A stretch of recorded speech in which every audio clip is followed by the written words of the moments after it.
Hello and welcome to M3 Live. My name is Malcolm Travers. Male Media Mind is a grassroots organization dedicated to uplifting and unifying our community through dialogue, insight, creativity, and knowledge. And each Wednesday at 7 p.m., I invite my friends to help me break down topics that could use an extra perspective. Things around like relationships, spirituality, philosophy, self-development, or whatever, could use different opinions. I go into a lot of these topics on my podcast, which I released yesterday, but it is great to get other opinions on them because, like I think I use the podcast to basically go deep, and then on here we go wide, So check out the No podcast. pun intended.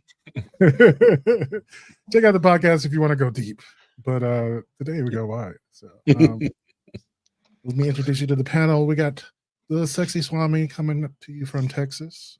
What's going on? Hello. Oh, everything is everything. It's going well today. Malcolm, question for you. Do you have that intro memorized? Because you rattle it off so quick. Like this, the M3 is... Is it I do. It's kind of like a way of settling my nerves. Okay. So, like, I don't know what it is. Like, if I can just get through like the first few words, I get settled. My nerves. That's good. Yeah. But no, I think we spent a lot of time coming up with the the motto for M3. So I remember that. So hey, what's going on, Swag? Swag. Still doing intros. Sorry, I'm late. I had to take care of the queen. She's trying to put a document. I'm like, oh my God. But I forgot to put up your placard. Make sure to join Cream tomorrow at 7. And we got Swag from those TikTok streets. We had a really lively discussion last night. Very lively. You can catch that in the feed right below this one. And how are you doing, Swag? I am doing better now that I'm here. And of course, the street team from Instagram, Double J Chronicles himself. What's going on, John? Sorry, it was a message. I'm working at the same time I'm doing this, so if multitasking, juggling, move around. I'm on a bridge conference call about what's going on in Los Angeles. So if I look away, I'm not ignoring y'all. I'm just watching developments. Well, I'm glad you're here. I'm glad to hear it. Even if you have to go away for a little bit. So I got a few topics. And I need your help to make them a little more lively because I'm thinking about last night. It's not going to be anything nearly as fun. All my shit is serious as fuck. But somehow we do make fun of it, and I try to make it light as I can. But my first topic is going to be on perspectives and, just how different people think and how I think we feel this need to defend our perspectives. And I was thinking about this coming up with some of the news about Facebook changing its content moderation standards. And I'm seeing, I'm wondering, is it going to become the Wild West like Twitter? It'll be interesting. And just thinking about how the internet works on baiting people into defending their point of view. I think that's just like, there's an entire industry based on that. But I'm going to play this and then we'll talk about it. I feel like we don't talk enough about how growing up is basically finding your own reality and then having to fight for it. Because when you're young, you live in your parents' reality. If you don't have parents that give you the freedom to express yourself, then you can really be inhibited. And then as you get older, your peers become a big influence in your reality. I wouldn't say that we really develop a solid sense of our own sense of things until we're older. I think according to psychology, it's like when you're in college that you're developing your identity. At least for me, it was in my late 20s. But once you get to that place where you develop like a pretty strong sense of yourself and develop your own reality, then I think you just spend the rest of the time fighting for it. I think a lot of people conceptually understand different realities and perspectives, but in practice, I think kind of struggle with it and inevitably want you to just agree with their own perspective. And I think even the most well-meaning people do this. And the best example I can give of this is a video that I saw a while ago of somebody who's interviewing a person of color who's living in Japan. And the interviewer is asking the person of color, like, have you been struggling in Japan? And the person of color is like, no. At first, yeah, people would ignore me, especially when I would try to go out to eat and stuff like that. And then I talked to like a Japanese friend of mine, and they told me that, Japanese culture is very sensitive to feeling inconvenienced. And so his friend / colleague, I don't remember who told him this, said, when you enter these establishments and you talk to Japanese people, say this Japanese phrase, like, I'm sorry for being an inconvenience. And the person being interviewed is like, once I started saying that, my entire experience in Japan changed. And the person interviewing this person of color is flabbergasted, like, oh my God, that's like debasing yourself. And the person's like, no, like, I'm in their world. Like, how could I impose my own sense of things here when I'm visiting them? They were like, my perspective is not really that valid here, in this context. And that's what it looks like practically to understand and appreciate another culture when you're visiting. And a lot of people conceptually understand that, but I think struggle in practice, because this person that was interviewing them, if you probably asked them, are other cultures so different? Like, should you be respectful? They would have agreed, but practically struggled with it. I think this is the same thing when it comes to people's realities, perspectives, their senses of self. And that's why the more you refine who you are, the more you're fighting to other people, the world, essentially, to maintain that for yourself. And not in the world is just out to get you type of way, because it might feel like that at first, but in more of like we all kind of live in our own realities, and not everyone really practically understands what it's like to coexist with everyone else's realities. People's realities, their perspectives, have so much valid basis. That's why we all feel so strongly about our own reality, because it's all low-key valid. Coexisting with other people that you're not going to convince, and that's okay. You need to learn to coexist. Even the realities and perspectives that are the most different from yours, we have to coexist with them. And it's really, really hard. I get that. I struggle with it all the time too. But then I have to remind myself, like, everyone's reality is so valid. Like, let's just be curious instead as to like how you came about this. One of the Why things I is was she thinking about. whispering? It just seemed like she was whispering. Yeah, I guess so. Yeah, you're right. But no, I was just thinking about this when it came to this content moderation thing on Facebook, because it was like on one of the Wall Street Journal podcasts. They were just talking about the history of content moderation on social media, sites, and Facebook was one of the first to implement like a rigorous content moderation regime, and it is a very large platform, probably the largest gathering of people on the internet. Period. And it's incredibly difficult to do.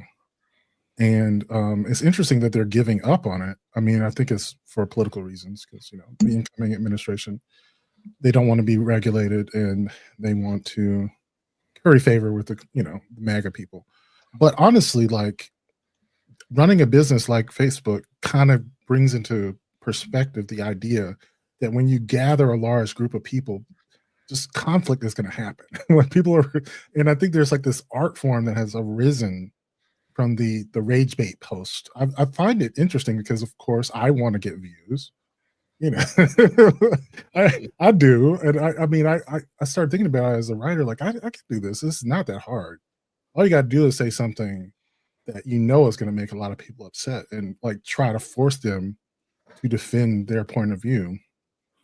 And I was just saying, like, I could do that, especially if it's something that I actually believe. But like, I also don't like getting into arguments.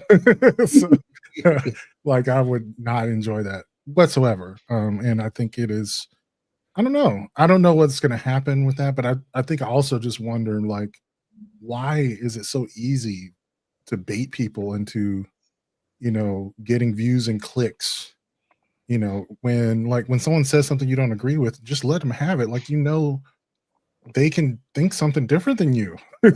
They can think whatever the fuck they want. Like, there's a post on Instagram of this woman talking about how she pulled her In-N-Out franchise out of Inglewood or somewhere because every day was an occurrence, whether that was a robbery, a stabbing, a something. And this was like over, let's say, a year. So she pulled it out. And so, and they were talking about, well, why do you think that is?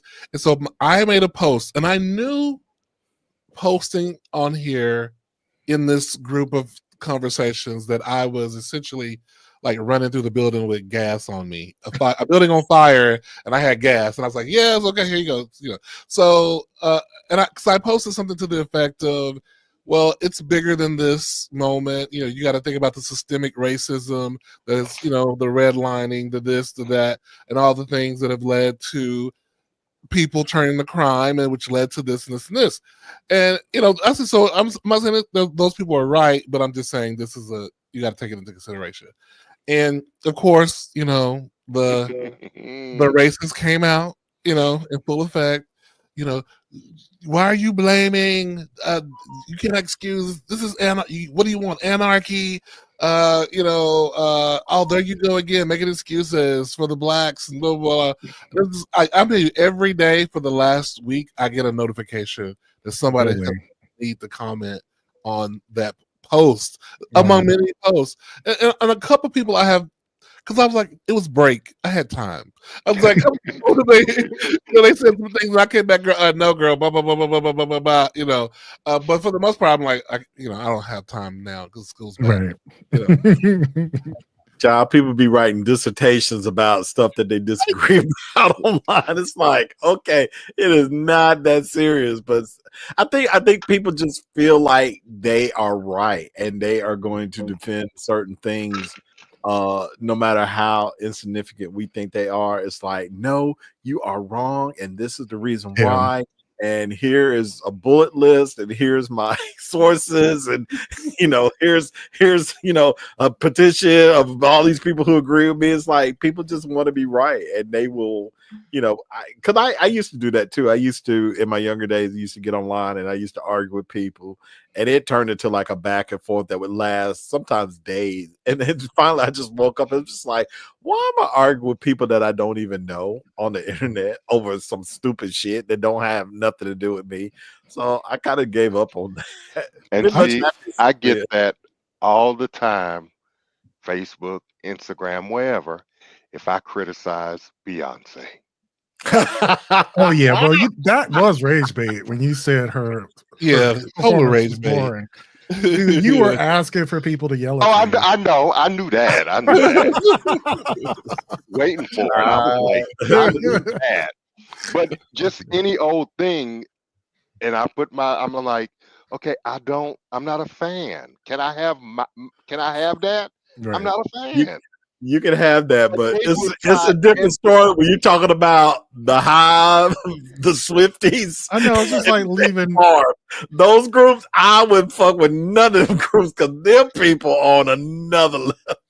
But it's one true. Dude on another somebody's post when I made my, of course, comment, he had to come back with tell me about her vocal coach, where he's brought her to now, how many I was like, bruh. Yeah. I'll tell you one that I felt was aimed at me was this post from this girl who just said, like, if you play video games, you're not smart. Like, you're an idiot. You're wasting your time. There is no amount of playing video games that, is healthy and whatever. And I was just like, I've been playing video games my entire life, right? And I know this to not be true.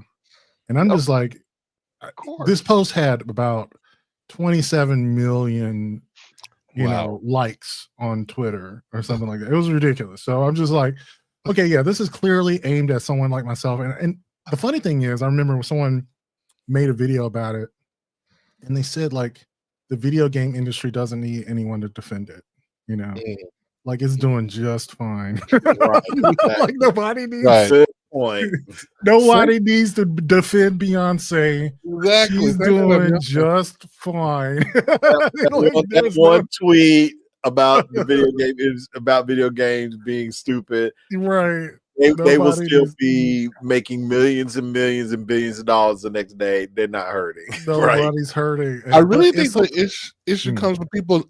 You're looking for validation, right? When people agree with you, like, oh, I love so and so, and people go, yeah, me too. She's the best. And you're like you're feeling validated, right? And then when someone comes along and says, this person, they're overrated, it's invalidating. You feel invalidated. right? Yeah. So now I must re-up on the validation, and you know, in order to. And then I think that it's the same thing for political views and things Yeah. like that. It's Yeah. like there's, in its essence, there's something about being validated. I think. Yes. Yeah, And that's true. yeah, and I was thinking about that where you know, in her video, she was talking about how, you know, you come into yourself sometime in your mid-20s. Mhm. This is what psychology right. says. It's different for different people, but Mhm. you know, your brain isn't even fully formed until your late 20s. Even though, like, you know, like your ability to self-regulate your emotions and everything. So anyway, Right. and not only that, you're being influenced by, you know, your parents and your peers to the degree that you may not even really know what you really like. You just kind of go with the flow in a certain ways. Even in rebellion, you rebel in very conventional ways. You know what I mean? Mhm. Oh yeah. Right. So that's, I think, where the validation aspect comes in. Is like, you don't really, once you have come into yourself, and I think that for me wasn't until my 40s, but still, you know, like when I've really felt like, you know, how do I put it? I didn't feel the need. First of all, I hate arguing because I don't think you're listening. Like, even whatever I say, you're not going to really hear me. Right. Then the next point is like, I'm only going to make myself more upset. Mm-hmm. And on top of that, I know I'm right. So why do I I mean, and so I don't need you to be right. For me, you know, but that was something else I did. I forgot to put it in the group or whatever. The other day, Monday, I had something at work where everyone was blaming me for something. And someone on this conference call said, "Okay, Malcolm, you were right." And they all said, "I was right." I said, "These are the most precious words I've ever heard." I realized it because, I mean, I was being accused of doing this thing for a minute, like a week or two. And I was just, it turns out you were right. And I was like, "Thank you." I didn't say anything. Eddie would have been like, "I'm sorry, say that again." One more time. I don't think I quite heard that. Say it one more time.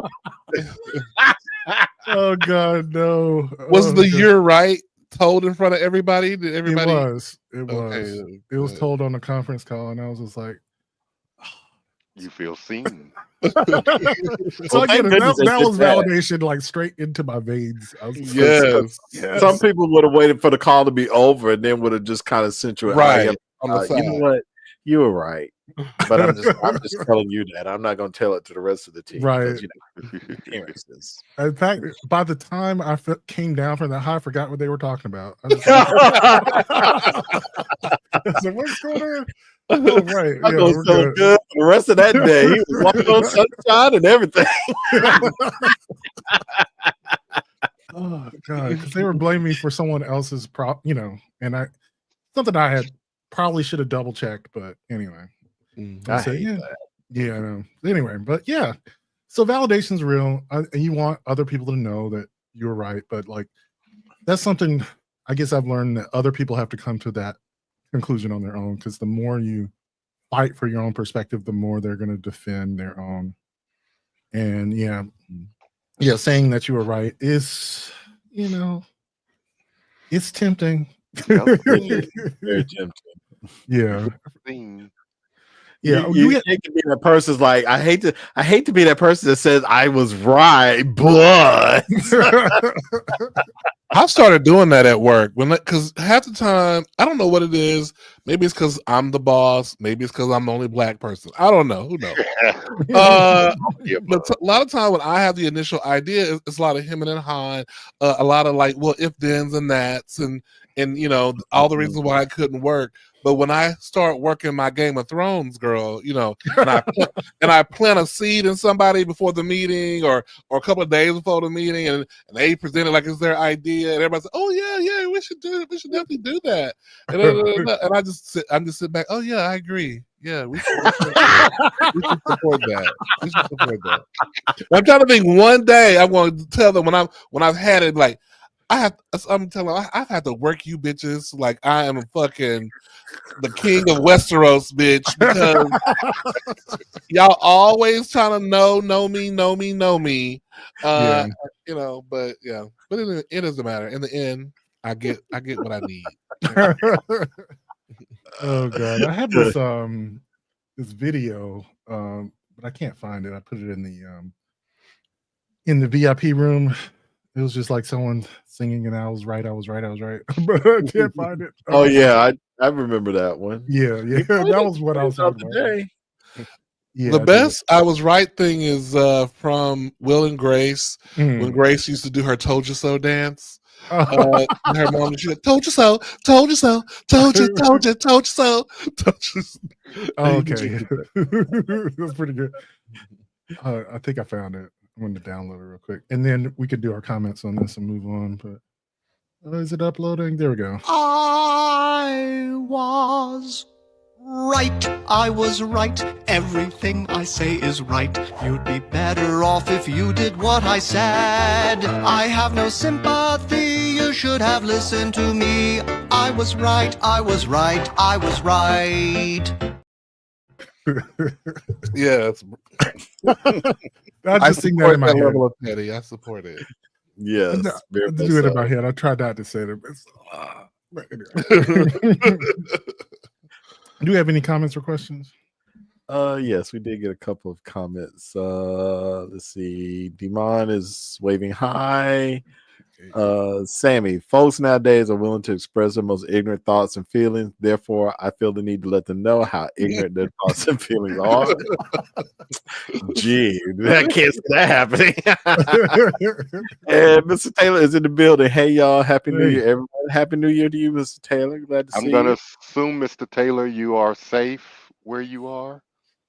Oh, yeah. Was there a wildfire? Mm-hmm. Yeah. I didn't even know it until I saw people checking in. Yeah, I saw that too. She'd be a bad boss. She like, I'm surrounded by flames, but I'm watching the M3. You know, and I'm posting. Oh god. But yeah, no, I think the funny thing is in this regard,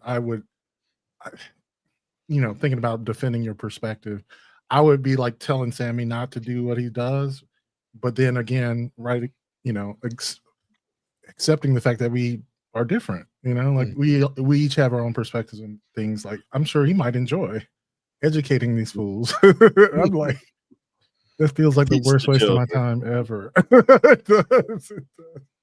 But I'm just saying, like, if that's your playground, you're like, you got a lot. You have a lot of opportunities. If you feel like you have the time, right? If you have the time, and you have the time, like, yeah, I think people who are always commenting a lot, girl, you really need to find a new hobby. Like, you have too much time. Okay, but that's the thing, right? Like, maybe this is their hobby, right? That like, may be the hobby, right? Right. Trolling.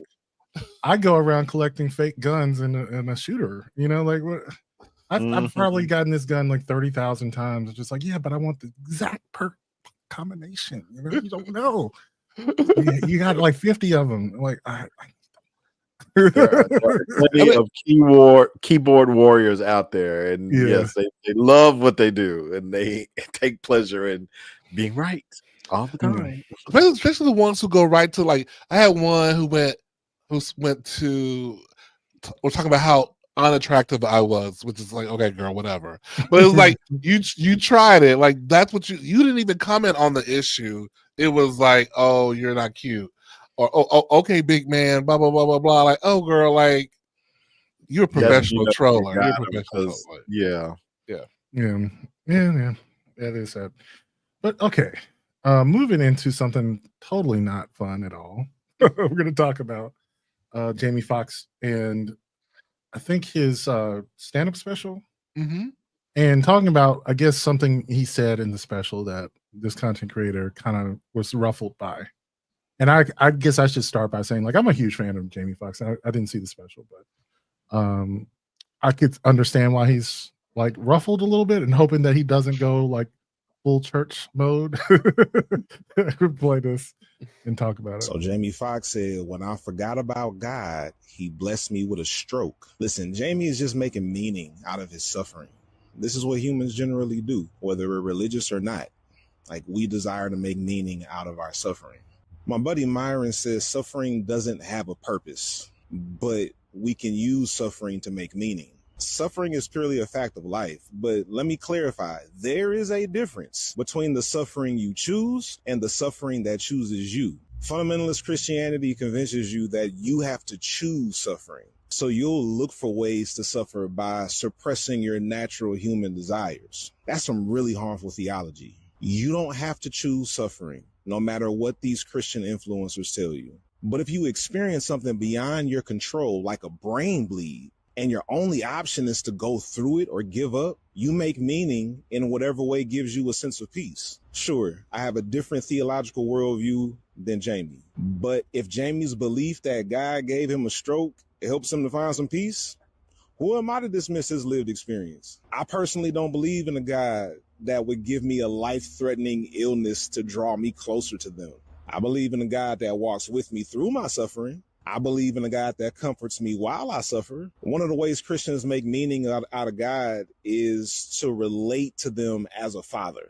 So if we were to expand on the God our Father motif, then we would say that a father is abusive if they gave their child a life-threatening injury. Good fathers don't do that. Loving fathers don't do that. Good fathers do allow their children to experience life on their own terms. They do allow their children to experience the natural consequences of their decisions. They do provide support and comfort and resources to their children in the midst of life's challenges. That's why I broke up with the God that intentionally causes me to suffer. I broke up with the God who commands me to choose suffering. I'm now in relationship with the God who comforts me when suffering chooses me. I'm in a relationship with the God that climbs into my suffering with me. This is the God of my understanding. I respect Jamie's right to rock with the God of his understanding too, though. At the end of the day, I believe in a God that would treat me with at least as much love as Jamie Foxx shows his children. And I don't believe if Jamie had the power, he would bless his daughters with a stroke. Lastly, Jamie Foxx is the most talented person on earth. I love how churchy he is, and I really hope he doesn't become a religious zealot. Well, I can tell you one thing is that I think the way you come to this conclusion is that sometimes you love the person you become so much after something bad happens to you that it feels like a blessing in and of itself. You know, I remember like hearing this over and over when people say, you know, cancer is the best thing that ever happened to me. Like, what? Right. You're like, how? Well, this is how. Some people call it post-traumatic growth. It is a thing, whether it's religious or not. There are times when something bad happens to you, you're tested in a way that really shows you that you're capable of overcoming almost anything. And if that includes a concept of God that inflicted these challenges on you, you know, so be it. I just, you know, the idea is though, trying not to spread that to people because it is toxic in its own way, right? But if he wants to believe that, I think that criticizing someone for believing that is stupid too. You know, like I wouldn't criticize him for seeing the world in that way because that's what happened to him, right? But just saying like to other people, like, you know, if you were to tell someone like if you don't turn to God, you're going to be given a stroke. That's just kind of like a natural, logical conclusion that you can make of that. That's really fucking toxic, and you should say that.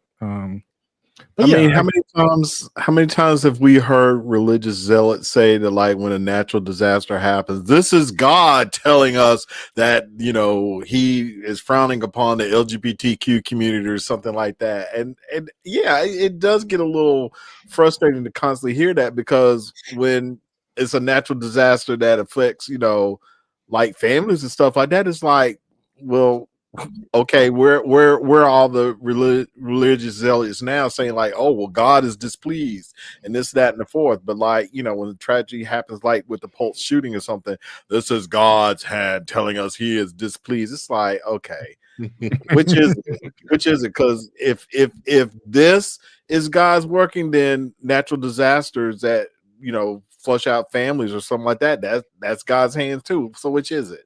Yeah, and you can never win that game, right? You really can't. I would call it, like playing poker with God.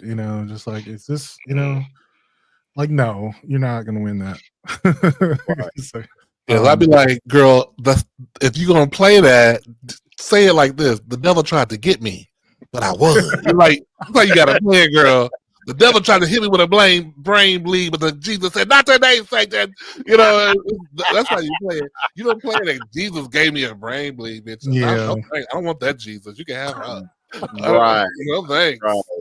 That's not my church. If I'm gonna do church, I'm not doing the one that's doling out brain bleeds. No thanks. Yeah. But no, I think I agree with them though. I think there's something else to say though, like this concept of the God of your understanding. So, like, I think by definition, like, you can have these sort of theologies that people spread, but when it really comes down to something that horrible that happened to you, it has to work for you. Yeah. You know what I mean? Like, whatever it is. And that's the reason why I wouldn't criticize Jamie for believing what he did, because it worked for him. Yeah. He's clearly doing well, and it gave him faith, it gave him fight. I'm like, good for you. Yeah, it's John likes to say, that's works for you. That works for you.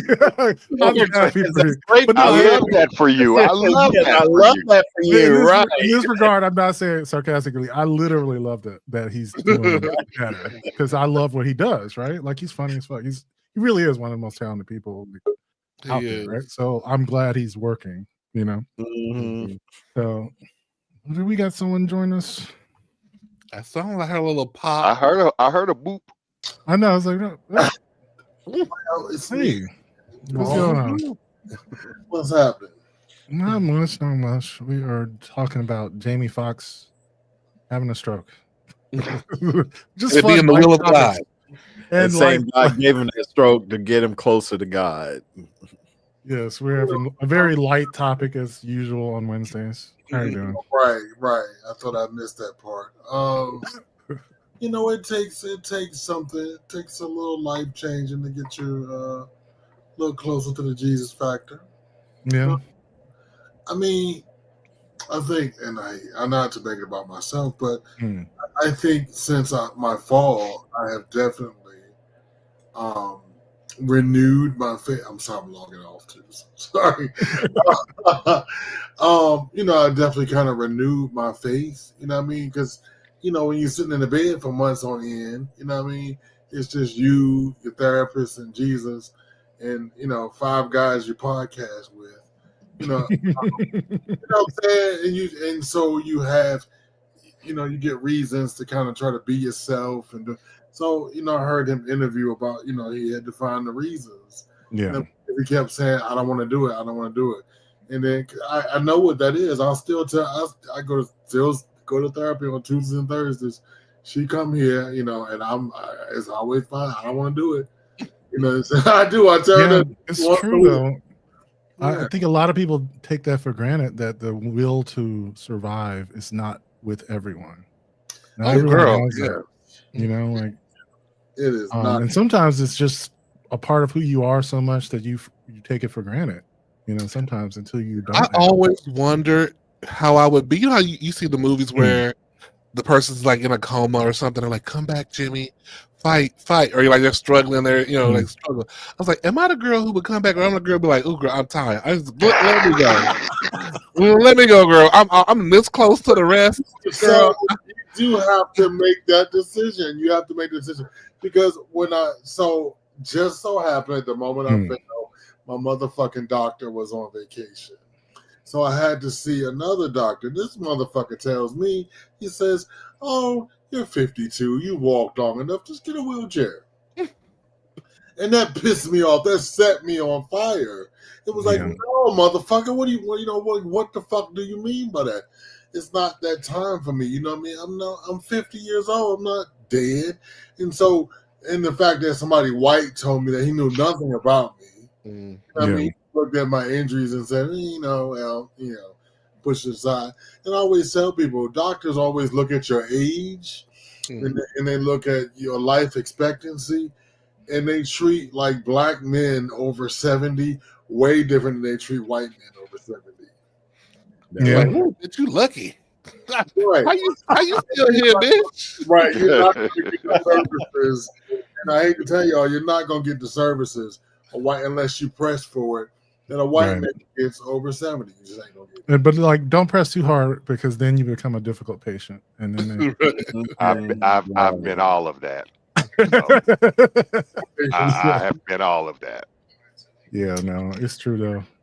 I just think tell me anything. You gonna make sure everything right. But I've complained on doctors and stuff like that. So I'm that patient. Well, the thing to me is like I said, going back to this idea of whatever that higher power or the God of your understanding is, the one that has started to resonate with me. First, I always sort of just think about, I almost think of like my ancestors or ancestor worship, or just the idea that, 99.9% of all living beings on this planet are not here anymore, and that I am from an unbroken chain of people who survived, and there's something about that. Like, if I think about my ancestors, what they had to go through, that they went through so much worse. Right, and I'm complaining. That's the other I'm just saying, like, when I think of that gives me the will to live. True, very true. I'm like, oh my God. And it's in my body. It's not like an ethereal, ghostly thing. Their DNA is in me, like it's a part of my body right now. And so, Malcolm, that's funny that you said that, because I think I'm like, these motherfuckers that came on ships and got beat by Massa, and I'm mad because my Comcast is down for 30 minutes. Oh no, it's true. I will meditate on what ancestor of mine was on the slave ship, right? Yeah, I've thought about that too, just like some of them, because I got high blood pressure, and this is tied back to those who survived the slave ships. Reason why Black people have high blood pressure is because that genetic trait helped us survive the voyage. Well, now I need to let go. I need to. We survived. I need to. Yeah. Just saying, like, oh my God. Yeah, because I don't know. Yeah. And I was just telling about that's funny. I just told my that I was a size 32 in the waist, high blood pressure. I'm a size 36, 38 now. Yeah. High blood pressure. So it was literally because of the lack of nutrients that we had. Those who had high blood pressure, or that trait for high blood pressure, survived at rates like 3 times those who didn't. Oh, I'm a survivor. Yeah. That's right. But yeah, so that's the God of my understanding is some form of ancestor mindfulness meditation. Yeah. Is that how you start your meditations? I do. I start with my grandmother, and then I try to think of what her grandmother was like. Oh, and I go back. Yeah. I do the black man's meditation, Malcolm. Yeah. I wish a motherfucker would. Yeah. God, I just go back generations. Yeah, just kind of like in my head, and I say they're still a part of me. I'm not thinking of some ethereal, ghostly presence. Yeah. They're in me, like the actual proteins in every cell of my body. Right. Yeah, my father was so old. Yeah. My father was 62 when I was born. Yeah. So, it was always, he always lived life somewhere between 58 and 70 and 72. So, I got to hear a lot about my Cuban ancestors and who really invented the cotton gin and shit like that. And so it's really interesting when you go to the doctor and, you do the family history. Like, but something has to kill you. You have to die of something, but the medicine is so good today. Yeah, this is true. Life decades. We're living life decades beyond than what we should. Yeah. Yeah, this is a good point. Yep. But let's see if we have any comments, and we'll move on to the next one. Yes, we do. Mr. Taylor says, I live downtown LA. I'm safe, but I can smell the smoke. Y'all don't want to watch the news no more. What's happening? It's a wildfire. Wildfires in LA, and we're talking in the actual city, not out you know, in the rural areas. We talking Mhm. Pacific Palisades is on fire. So Oh my God, rich white people, what are you gonna do? Well, Sammy says, I'm a told you so type of person. I don't like to watching my people go through strife, but if you have to go through, okay, I told you so. Sammy, I think I'm on you with that one. And Sammy wishes he could send some Arctic wind to Mr. Taylor. oh Some here yeah, too, we got some here too. yeah, that's funny. I think Jamie got too much nigga in him to become TD Jakes. Oh wow, I hope so. I Jamie hope. trying to be swallowed. Right. Jamie's gonna get At the height of the AIDS epidemic, how pastors and preachers were trying to say that was God's way of fixing the gays. My follow-up question was, what about you fucking little kids? Don't God see that? Okay. God damn, Sammy. I mean, he's not wrong. He's I not was gonna wrong. say, yeah, He's that not ain't. wrong. He's not wrong. Last comment. When I was in my coma 2 years ago, I didn't know I was in one. I woke up thinking I was in recovery from my surgery. They informed me I was in a coma. Oh my. That is the blessing about when you think about dying. It's like the lights just go out. You know, it's just the lights just go out. Sopranos, it just ends. It's literally like the Sopranos. It's like, bitch, you was here and bitch, you gone. You didn't even know you gone. You just gone. That's or the it's more like trying to remember when you didn't exist. Yeah. Yeah, and the lovely part is you don't have to go to work next day. Like, right. Girl, fuck that Oh kid. God. Oh, Girl, God. fuck Comcast. I'm out of here. What? But think about this. I have been reading a lot more lately. I got hooked up with a library app, actually 3 of them. But the main one is Libby. Library apps. Yeah. So if you get a library card from your local library, there are 3 apps that you can download. It's Libby, Hoopla, and Canopy, and you can get audiobooks, digital books, movies, television shows, all kinds of stuff, all for free. So I was like, how come I didn't know about this? It is so easy. As long as you have a library card. You know what? Just where's our buddy that got bullied offline for being the spokesman for the library? What was his name?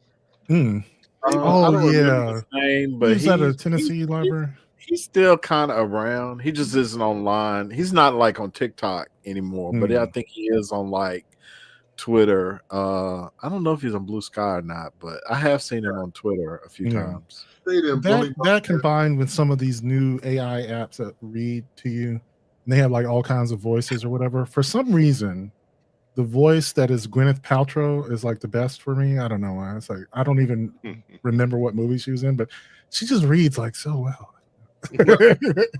So, the AI Gwyneth Paltrow, not the real Gwyneth Paltrow. Okay, anyway. I would want like Simon Cowell to read to me. Yeah, I need one see, that's the thing. They have a lot of. It's just how well they did it. Why the cage bird sings? Oh god, that would be funny. But yeah, like depending on how someone reads it, gives you a better sense of understanding. So these AI voices are actually fairly good. Anyway, I read this book on a recommendation. It's called Funny Story. I'm gonna try to give you the setup for it. It was about a woman whose fiance leaves her at his bachelor party because his best friend declares her love to him, and he leaves her immediately to go shack up with him, and they ride off into the sunset. And she's in a city where she doesn't even know anybody, and the only person she knows is the ex-boyfriend of the woman that he ran off with. So she goes and lives with him, and they roommate together. And it's just funny as they're like nursing each other's wounds about their exes leaving. They get a wedding invite. Apparently, they're getting married, and they invited them to the wedding. That's the setup. Chapter 1. Wow, I know. That's how bitches get killed right there. That's how bitches get killed. Straight up. It is a hilarious book. I highly recommend you go read it. But there's a video that this kind of reminded me of, and this is the idea of like, is it okay to harbor a a crush for someone if you're in a new relationship? I'm gonna No, I put ain't all right. I'm gonna answer for Cream Diggler. it. Not all right. Well, this person in the book, they were harboring a crush for 20-some years. It wasn't until he was almost getting married that she said something, But here we go. I'm gonna play. So I just saw this video from a woman who asked her soon-to-be ex-husband, how exactly did you reconnect with the woman that you had an affair with? And he says, it was her birthday, so I texted her and wished her happy birthday. And she was like, how did you remember her birthday from like almost 8 years ago? Like, you don't even remember your own son's birthday. And he was like, I don't know. I just remembered it. And it reminded me of the video that I did maybe a year and a half ago, where this man was being interviewed man on the street style. And the interviewer asked him, was he with the love of his life? And he said, I have a lover, and then I have love interests. The one that I want is not available, so I have to occupy my time dealing with women that I'm not interested in that much. And the interviewer said, do these women know that you're just dating them in the meantime? And he was like, no. Men will absolutely marry you, have kids with you, spend years with you, all while they're waiting on the woman that they actually want to become available. That woman was special to him, and he knew that. He knew that when he had that kid with you. He knew that when he married you. And the only reason why he's with you is because she probably wouldn't take him, or the timing wasn't right for them back then. But he always knew that he was going to spin the block. I don't think it's crazy if you're dating these men to ask them, is there any woman on this planet that if she ever gave you another chance, you would take it? Now, he may or may not tell you the truth, but I would much rather say he lied to me than to say I never asked. Now, I can't stand her. I know. I know. We know you don't like her. But she's not That's a wrong. bonus. I know, right? She's not wrong. She's not wrong, though. Like, Right to that question. I wish somebody would ask, like, I'm going to name 3 niggas. Yeah, all 3. I'm just waiting. I was gonna say they're gonna lie, because I was just thinking, like, in this book, the main character's like, I asked you so many times, like, is there anything between you and her? Like, I see it between you. Well, And you always said no. Right? Well, they're gonna say no. They're not gonna be honest and be like, well, yeah, she could. If she asked me to be with her, I'd leave you to be with her. What man or woman is going to actually admit to their potential partner? Like, no, they're if definitely so going to ask me, I would drop you in a heartbeat.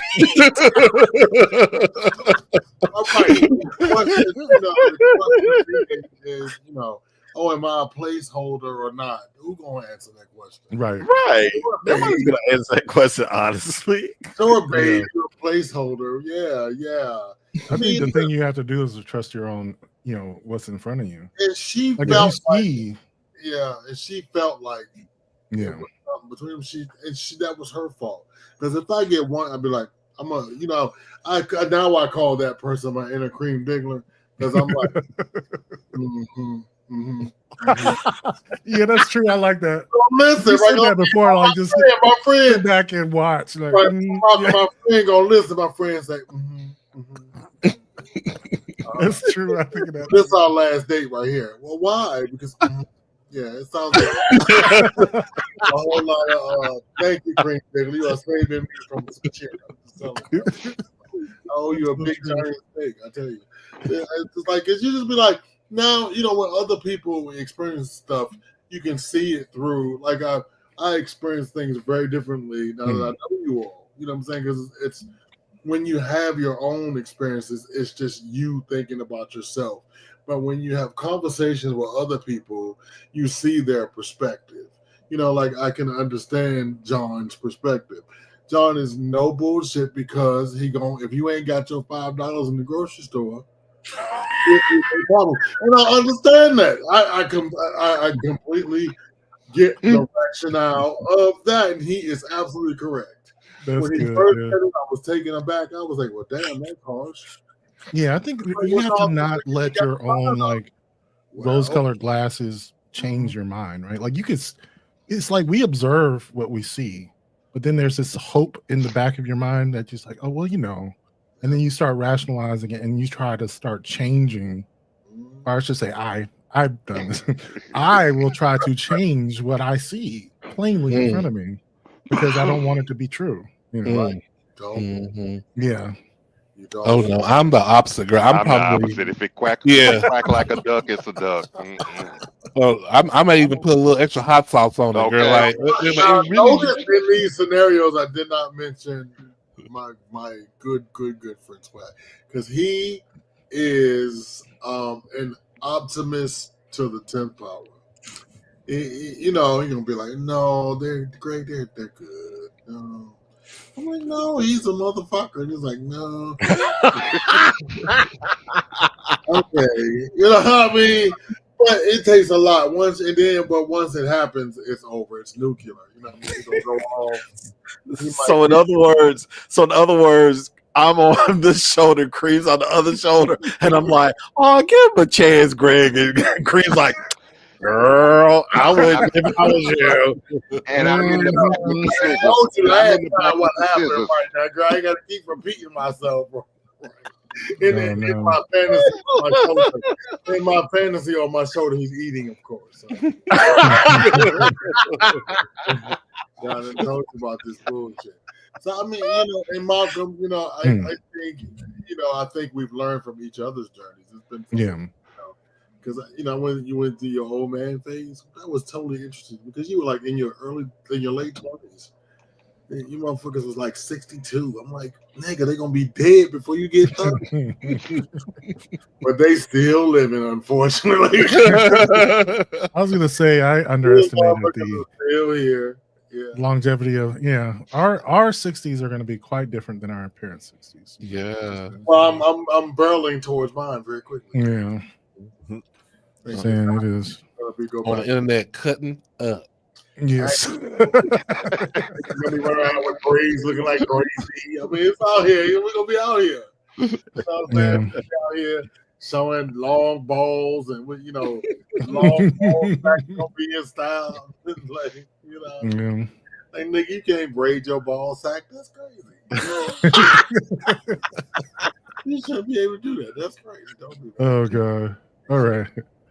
Yeah. I got a couple more. Let's see if we have any comments, and then we just got one. Demon says the librarian's name is Michael Threets. Yeah. Okay. Yeah. I love him. Like I said, yeah, he was cool. Dude, don't ever lose your happiness, because he actually made people happy. So that's Go ahead, Mom. Yeah. So I got another one for you. And this kind of combines what we were talking about in the first one. So this woman was talking about some posts of people who I had to cut it for time because it was a long video. But part of the video, she was talking about some of the posts you hear about long-term couples who've been through some things, right? Mm-hmm. And they'll have an anniversary post, say, "Oh, we've been through some things together, but we made it through." And the point that she was kind of making was like, was that thing that made it through your husband? Like, or was it like some external challenge that you went through? That's kind of what she's kind of referencing. It's kind of interesting because I think it ties into the first post, because I think about us being online and how people, judge our relationships online, right? Like if you're online and whether you're making like a positive post, people will spin it in however way they want to. Let me play the video and we'll talk about it. So there's a growing amount of really encouraging research that says couples who go through hard times together actually come out stronger and more connected at the end. Overcoming obstacles literally strengthens connection. However, the obstacle that you're overcoming should not be your partner themselves. Conflict is natural in couplehood, and going through it together brings people closer. Dealing with raising children, shifting jobs, financial issues, going through that and working as a team, you and your partner against the problem actually bring people closer together. These are also normal issues to have in relationships. But my concern is that some of this language around overcoming obstacles are being used to justify and describe situations of abuse. Patterns of dishonesty, cheating, making poor financial decisions and lying, hiding. These are not the types of struggles that we're talking about when we mean overcoming obstacles to strengthen the relationship. And the highs of a relationship aren't meant to be the reconciliation moments or the repair moments of the relationship. The highs of a relationship are supposed to be sustained, the benefits that we receive from being in caring, loving, connective, supportive partnerships. And while repair and reconciliation obviously feel good, when we decide that the repair is the height, the peak of how our relationship functions at its best, and our low points are these patterns of cyclical abuse, neglect, and harm, well, we're talking about an abusive relationship. Partners are supposed to get through tough times together. They're supposed to be a team. We're not talking about people who repeatedly bring in or introduce problems over and over again that threaten the sanctity of the relationship itself, the stability of the relationship itself. Both partners should work to protect the relationship. And part of that work is protecting the relationship from ourselves, as in making sure that our decisions, actions, and behaviors serve the safety of our partner and our partnership. I don't think we should normalize relationships where the problems or the things to be overcome are issues that are being actively introduced into the relationship due to the carelessness or disregard of one partner to another. I don't think we should normalize relationships where the obstacle to be overcome is someone's chronic mistreatment or dehumanization of another. Like when I read a post that says we've been through hell and back, I want to imagine someone being there by their partner's sickbed during a scary diagnosis. I want to see somebody say, hey, honey, quit your job. We'll be a little financially tight for a while, but I've got you while you explore this new direction. I don't want hell and back to be what we find in the contents of someone's phone. I don't want hell and back to be a disrespect or disregard for family in favor of boys' nights out or alcohol. And I think everybody deserves highs and lows that are bigger and better and more abundant than the warmth that comes after an I'm sorry or after a big fight. As human beings, there's so much that can happen to us without our consent over the course of this lifetime. So much joy, so much wonder, but also so much grief, loss, and confusion. Our relationship should be a sanctuary, a respite where we can go and tend to ourselves, tend to our needs, and feel loved, supported, cared for, and connected to. The major obstacle of our life overall should not be our relationships themselves. Her partner hates her.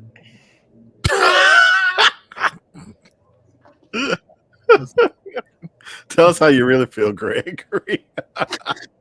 But I agree with her, though. I agree with her in the sense that because every time someone's like, "Oh, we made it to our 30th," I want to go, "Well, did he cheat? Did anybody cheat? Did you have to get through that? Like, what happened?" What was it? You know, because yes, nosy. That's why it's well, yes, definitely. Yeah. But because it does matter how you got through. It Oh, does matter. what you It matters how you got through. Was because I had an uncle, or I have an uncle, and his wife have been together since I can remember. Like I was 5, but I also remember him beating the shit out of her. I remember him cheating on her. I remember him dragging her from one failed job experiment to another one, and I remember her being the sweetest woman, loving him through all of that bullshit. Thinking, why don't she leave? I'm 10 years old thinking, girl, leave him, girl. You know, like I see how bad it is. Okay. You know, and so, but they're together now. They're together, and they seem very happy. They have made it. He's older and slow. He ain't managed no more. And in the street, she done wore him down. She done wore him down. He too life old. done wore his ass down. And and she's like, "Oh, I got my man." I'm like, "But girl, at what price?" Right. Because he broke her spirit. Yeah. Yeah, and I think that was what she was kind of getting at when these posts. I do sometimes feel like my initial reaction to it was like, I suppose if you are making these posts and you're online and so forth, you open yourself to be criticized, in that same way, like you would say. But is that challenge that you overcame really, your partner themselves, and also just saying that, normalizing the idea that that yes, actually overcoming struggles are the way that people bond, when you have helped each other through the natural ups and downs of life, right? Like she was saying, like a relationship should be someone you can turn to when some shit happens, like the diagnosis is a good example. Something happened. I was actually listening to someone talking about this with that that virus that's going around or whatever. This woman who is immunocompromised has gotten it like 3 or 4 times, and they're sitting in there like, usually it passes through your system, but she's just getting infected over and over, like repeatedly, and just it sounded just awful, but having someone next to you who is managing your care, that's part of it, right? And that getting through things like that is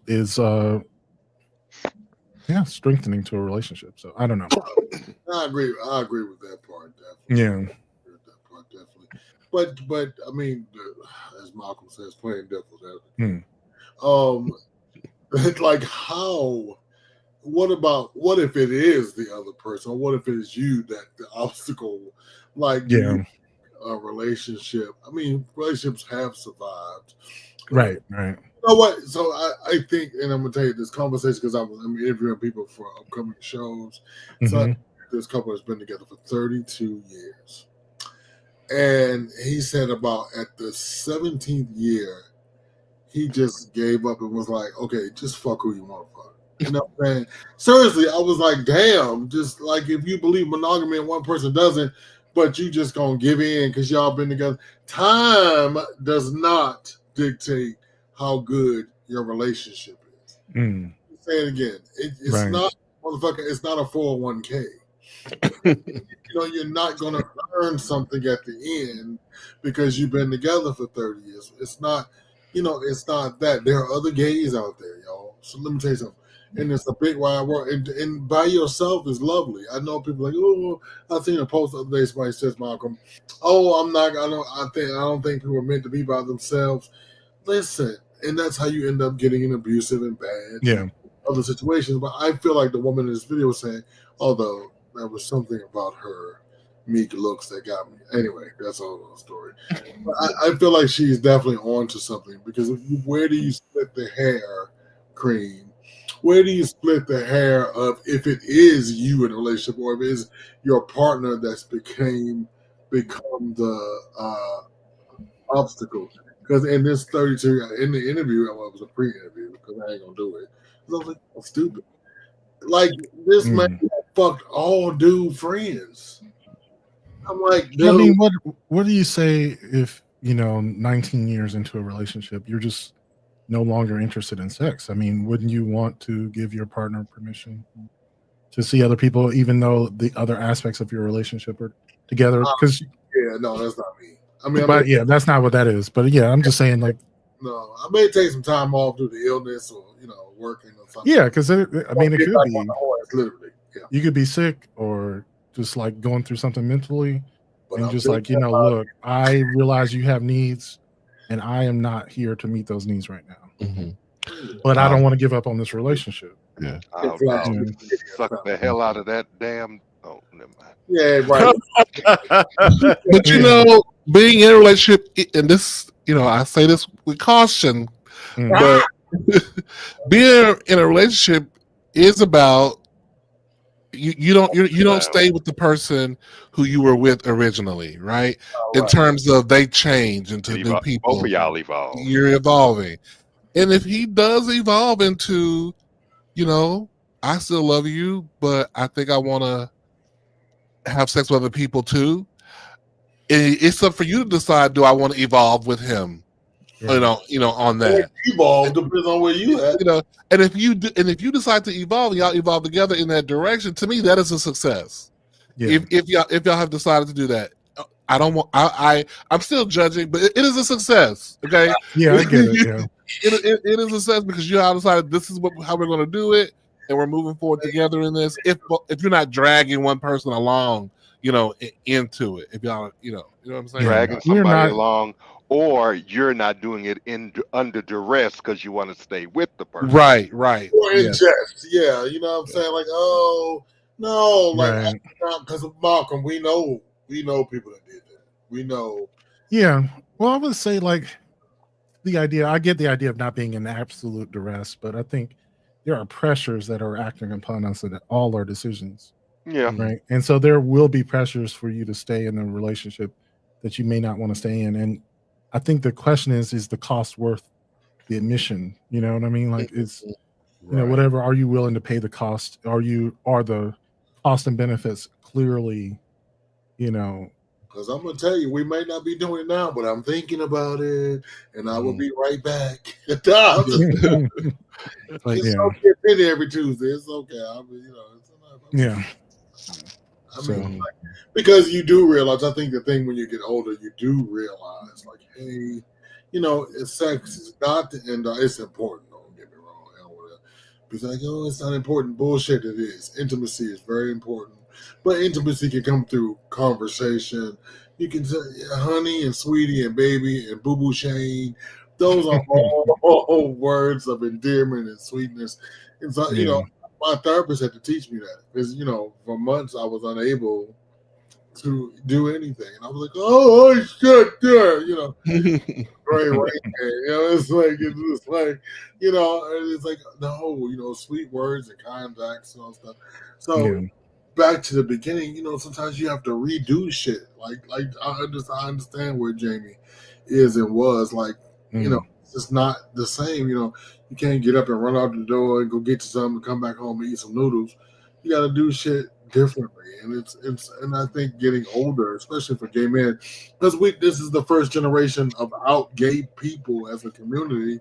You know, we lost a generation that was going to be old now that we can learn from. You know, we're hip huggers and bell bottoms and shit. You know, and now we have to kind of teach each other. You know, we don't know how to be old. We don't know what right. retirement looks like. We don't know. You know, this is the first generation that was able to get gay married and gay divorced. Gay divorce sucks, y'all. Let me tell you a story in Patreon. I got some financial that are getting gay divorce. It is a lot. It is just a lot. It's a lot. It's a lot of the cat is mine, the dog is yours. I want the crystal chandelier. Oh, it's a mess. I love it. Yes. Fantastic. So yeah. Do we have any comments or questions? I do have a call from the Savage Love Cast. Of course you do. I am back, and you want to trigger me. I don't even remember what it was about, but we'll see. I'm sure you don't. Sammy says, sound like the one couple from In Living Color. They've been through it all, and they still together. Hated it. Right. Exactly. You know.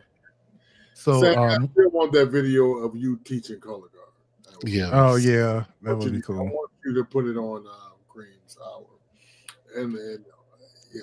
So one of the things I was thinking about doing for the call is to play Dan's response on Patreon.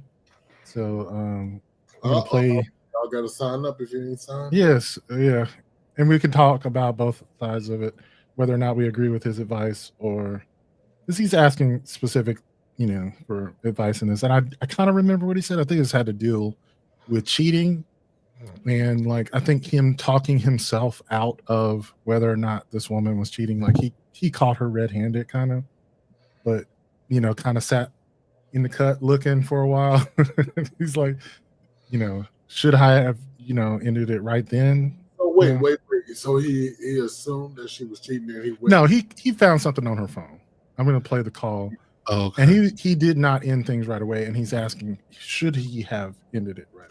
I'm gonna say yes. Girlfriend and I dated for 4 years. We met, well, she lived in another state. I was there a lot for work. We hit it off. She disclosed that she had a live-in boyfriend, but they had a boring, sexless relationship and they were on the outs. I had just gotten out of a long relationship, so I was okay, just having some fun. But then things got very serious. And so she wanted to move closer to me where I live. Ultimately, where the job was about an hour away. But she made it very easy every time, just every week, to come see me where I lived, Thursday through Sunday, sometimes longer. We started traveling the world together, trying to have a baby together. She knew how much I wanted to be a father. She was bringing her cat over all the time to get our cats used to each other, ultimately trying to build this life together. And then one day last summer, I look over at a coffee shop and I see a naked picture of a dude with a limp dick on her phone. As I call her out, she starts deleting everything off her phone right in front of me. She won't let me see anything. Then I see a tit picture on her phone and feeds me some story about, you know, going out with one of her female colleagues and having a night out. And that's who she sent the picture to. Not true. So I get very suspicious. I start, you know, paying more attention. She only wants to talk on the phone before a certain time. If I call after that, she gets very aggressive, trying to get me off the phone. Most, you know, sometimes in the bathroom, I can hear. It just got very strange. She came over one time with a hickey on her neck and just gaslighted the heck out of me for thinking that I was crazy. And things just got progressively weird from there. And then one day I decided to Google her and see that she has multiple properties living with her ex-boyfriend from the other state when I met her. It was pretty devastating. So my questions are, was I wrong to not just leave when I saw the dick pic on her phone? And two, like, how can I ever trust anybody again after going through what I've gone through?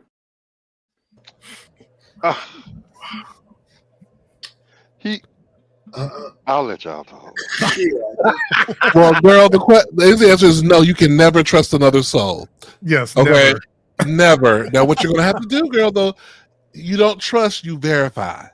So you're gonna have to become a sleuth, bitch. A sleuth. Really? But Okay. we don't spend the rest of their life doing that. Well, no. This is what happens though. Once you you get with the person and you salute them for about 3 months in a row, then you're gonna feel good. You're gonna be. You'll let it go, and then you'll until you start to feel something again, and you salute them again for some 3-4 months, and then girl, when you don't feel it no more, you let it go. Just put on the Pink Panther music as they go through the house. And my thing is, you got all this way into this relationship, traveling, doing all this. You didn't recognize behaviors. You didn't recognize little things. I'm saying he needs to take some accountability for himself for not recognizing certain things that she was doing. Because it sounds like they got they cats going on play dates, and you still ain't recognizing, certain things. You took the child on a play date. Come on now. The thing that killed me though is the deleting of the photo. That's the second time we've had somebody delete photos in somebody's presence. It was like this. If you are deleting stuff, there's nothing more to talk about. Like, you are actively deleting the evidence. Right. What? Like, don't delete it and then be like, here's my phone now. Like, bitch, you didn't already. No, I'm done. Because clearly you didn't want me to see something. Yeah. I just wiped the clean. Would you like to use my phone? It's too many holes in the story for me. Yeah, too much work. But you did say you had to shorten it, right? Was that one that you had to shorten? No. This one is. I'm going to play the second half. So then, okay. No, I don't. I have learned to trust my intuition. Yeah, I have learned to trust myself, and if I feel a feeling, I'm gonna go with it. I mean, my spidey senses would go off if you rushing me off the phone and I hear the bathroom water going, bitch, okay. What you doing? I don't think he had noticed that until after he saw the pic, though. Like, I think he that turned the light on. You're right. Let me tell you all what the first red flag. She had a nigga when she met you. That is, hello. Did you notice how he said it was a limp dick? Was that a read? Like, yeah, I saw that dick. It was limp. When she met you. Yeah, but that's true. She was living with someone when you started. What kind of bitch she is? Right. Come on, dude. Yeah. And so I would just go along with. I was big. Okay, whatever. Because when I met her, she was a whore. Why would she stop being a whore for me? True that. True that. I don't trust nobody that say, "Oh, we're just exes, but we still live together." Bitch, no. No. He's not a real player to begin with, because the first time you get me off the phone late at night, bitch, I'm coming to your house unannounced. Okay, bitch, unannounced. Driving around, yes. Yeah, I'm not making no announcement. I'm not going. I'm coming over. I'm not doing all that shit. But okay, babe. Well, good night. In my fancy pajamas. And see, I'll take it one step further. Turn on your camera while we talk, and let me see what's going on. No, she's get mad at you. Leave me alone. I'm not going to bed. No. I'm gonna order a DoorDash for them to the address. So she gotta come to the door, bitch. And I'm gonna be binoculars out in the street looking at the door. They'll be like cheaters. Oh no. I was thinking, but might be. We should do like a gay cheaters. We should, girl. That would be fucking phenomenal. That would be nasty, though. That would be. I ain't bringing them no fights, though. They gotta sign a waiver, girl. That you at your own risk, bitch, with these fights. I'm not bringing no fights. Security. I remember this one cheaters where the woman who caught her husband, cheating, he turned on her. So you got me out here on TV. I've seen that 1,000 times. Oh my God, I feel so bad for her. And then she still left. Went back to them. That's why I love watching Unfaithful with Tammy Roman. The way she be doing, that shit be so. Oh God. You talk to them like boo boo the fool. I wouldn't be like, no, Tammy, you got me fucked up, baby. You can't talk to me like that in public, bitch. What's wrong with you? Oh no. Talk to me like that. I'll be fighting Tammy and stuff. Give me that microphone, bitch. Okay. If nobody has ever seen it, please check it out. Tammy Roman is becoming the talent of our She time. is good on that show. I don't know where the fuck Tammy Roman. She had this Christmas movie with her and Tashina Arnold, That was fantastic. She is doing fantastic work on Miss Pat. Hats off to you, girl. We saw you in the real world when you gave all that drama when David just lightly grazed your titty, and now he dragged her across the room. He was trying to pull that blanket off of her. Right. Stop! Man, you went too far, right? And now she's making more money than Heather B. Come on. All right, I got one more before we go. Do we have any comments on this topic? Yes, we did get a few more. Okay. Homie, you were never the main item. You were always a side piece. He was the coleslaw of her life. I mean, I love you. If I haven't told you that, I bet that bitch with him.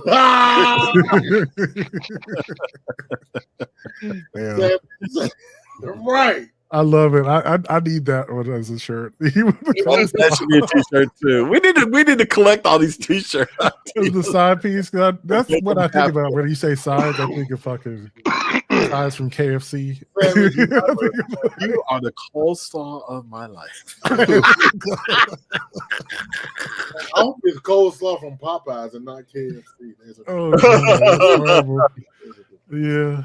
All right. So this one is about overcoming, I guess, small things. I don't know. I'm just gonna play the video because I think it'll speak for itself. So I have a homegirl that started dating this guy, right? She was out and about with her friends. They ran into each other, hit it off, immediately was clicking. So you know how you have a friend that when they meet a new guy or a new girl, they be all in that blissful state because they met the one. That's how she was. And I was happy for her because she was looking for, again, the one for a while. So here he is, you done met him, you guys are happy, I'm proud of you, I'm supporting you. So a couple months go by, they still rock and rolling, doing real good, hanging out, going out of town, just having a good time. So one day she randomly calls me out of the blue and she's like, I don't think I'm gonna be able to date him no more. I'm like, what's going on? She was like, I'm just kind of turned off. There's just some red flags that just kind of ache me out. And I'm like, here we go. She had the biggest one is how he was sleeping. She was like, Storm, I rolled over and this man was sleeping like he was a 10-year-old boy. Now, I'm not saying that, I'm just letting her vent. She starts to say how it ached her out and it made her feel like he was childish. This woman took a picture of this man while he was asleep. Now, I look at the picture. I'm still not saying that. I'm listening to her vent. I look at the picture and it just simply looks like a man rolled over, knocked out, sleep. It looked like y'all had a good night to me. It looked like you did your job. But again, I don't say nothing. She says the second thing that really ached her out was his skincare routine. I said, well, what about his skincare routine actually that ached you out? This is exactly what she said. He had a face wash, he had a toner, and then he had a moisturizer. And then he had this little scrub thing that he exfoliated his face with. She was like, that's more than what I do.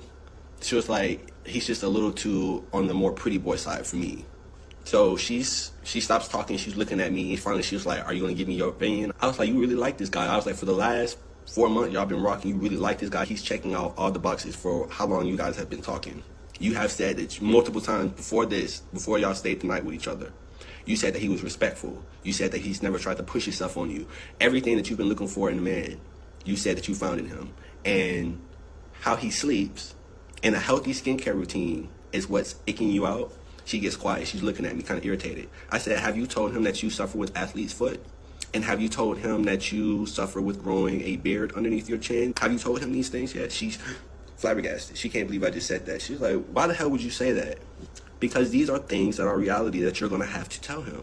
And when you tell him, you're going to want him to what? Not nitpick you and accept you for who you are. Why? Because he cares about you. And if he cares about you and he really wants to be with you, these things, he would look over potentially. And there's a reason why you haven't told him these things yet. She gets up, goes to the living room, doesn't talk to me for a couple of hours. I'm in her room chilling. She comes back to the room crying. She's like, you're right. I didn't mean to be so shallow. I can't believe I'm about to throw everything away just because some little nonsense BS. And you're completely right. She hugged me, I hugged her, and to this same day, they're together. They got married last month. Congratulations.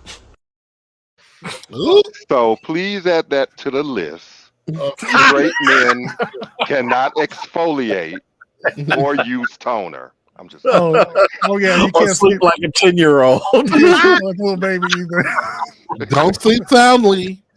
Right. gotta It's kind of funny though. I'm so tired of this. You gotta This sleep like you a thing. goddamn This thing inmate. is literally like because I watched I watched a show called Love Is Blind, and the girls were all like, "Oh, this is giving me the ick, the ick, the ick." And what the fuck does this ick thing come from all of a sudden?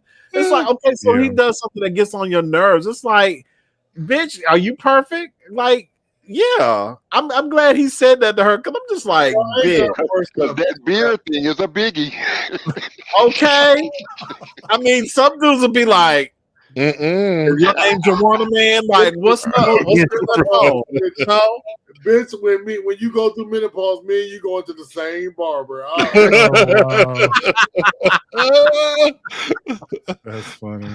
You know, bitch, But yeah, but that is the thing. It's like, you know, because the thing she's saying is just like, I just don't see him as a man. He's like a child. I You can't know be with a what? child. I need to be with a man. You It's know like, what? You know what? She probably has done that she self-sabotages relationships. Yes. And it took him to wake her ass up and like in Moonstruck, snap out of it, bitch. That's what snap that's what out it of is. it, right? Snap You're out. right. Yeah, I don't think if always he. takes a good game to snap you out of it, though. Yeah. And I think the way he did it was perfect too, where she didn't say anything.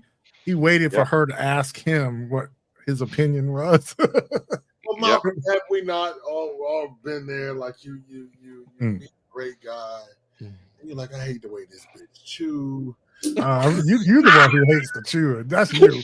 Yeah. That's...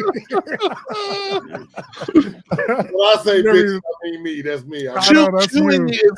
Hating chewing is symptomatic of not liking more than that.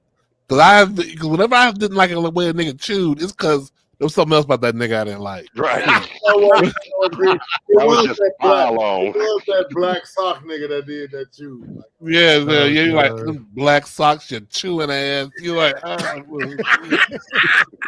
know. To this day, them black socks wore me the fuck out. Not like the old people stocking socks. Yeah, like, nigga, that was like, right. And so Johnny wouldn't take them off, bro. I was like, hey, you know. But old girl, if I was her friend, she might have lost that man because when she said something about the toner and the scrub and the wash, I was like, girl, the scrub and the wash, okay, but the toner, I'm suspicious. Suspicious girl. Why might have sensitive skin? I'm saying this is actually what I have to do to keep my face from breaking out. I know, sounds very homosexual. I know you homosexual. I'm like, no, he could have breakout skin. He has to do this to keep it looking like pizza. You know, I'm like, we need to investigate this further, girl. Find out why. Why wouldn't you want to make me look good? Like, come on. I'm just saying, if I was a girl, are you too pretty? Like, too pristine? Too fastidious? Like, girl, you're doing too much, girl. But Malcolm's point, if he got breakouts everywhere, he's got like acne everywhere, then she's gonna be like, is he a teenager? Like, what's up with all this acne? Oh my god! Right. If you pick up looking like Seal, then she gonna be mad. I'd be like, oh, okay.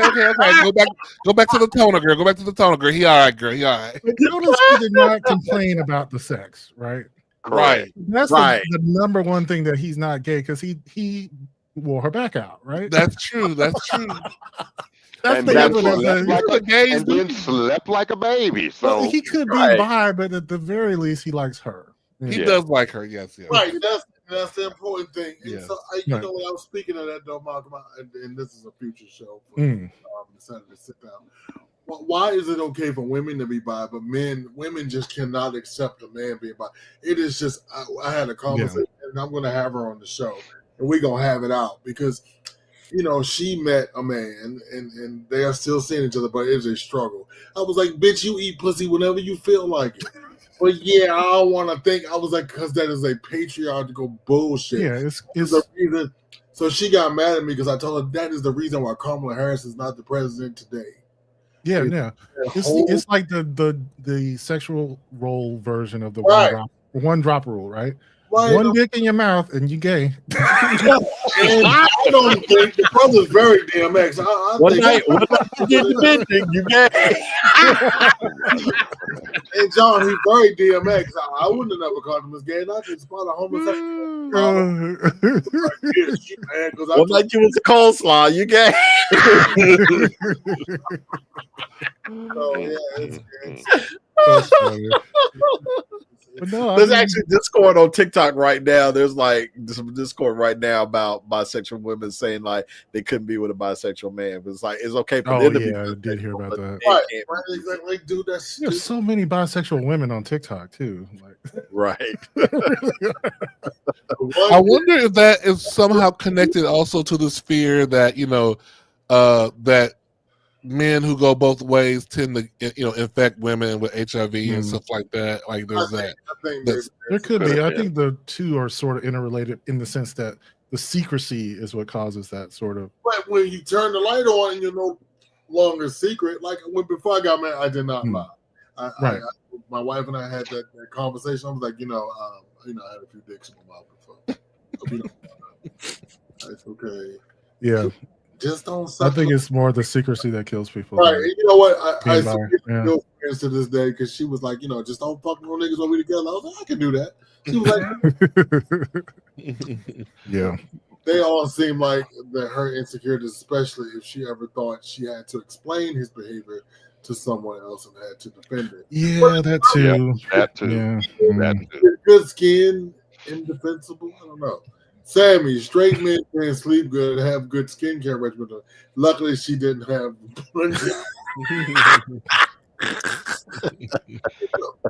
That is funny, though. But how do we but that's true. And so then, what does it look like to sleep manly, though? I don't know. You gotta sleep on your back. Your mouth is wide open. He may have been your hand is on your junk. Maybe he was in the fetal position. I don't know. That could. Maybe he was sucking his thumb or something. Yeah, sucking his thumb. I guess so. Now, sucking your thumb, you out, bitch. You evicted. Get out.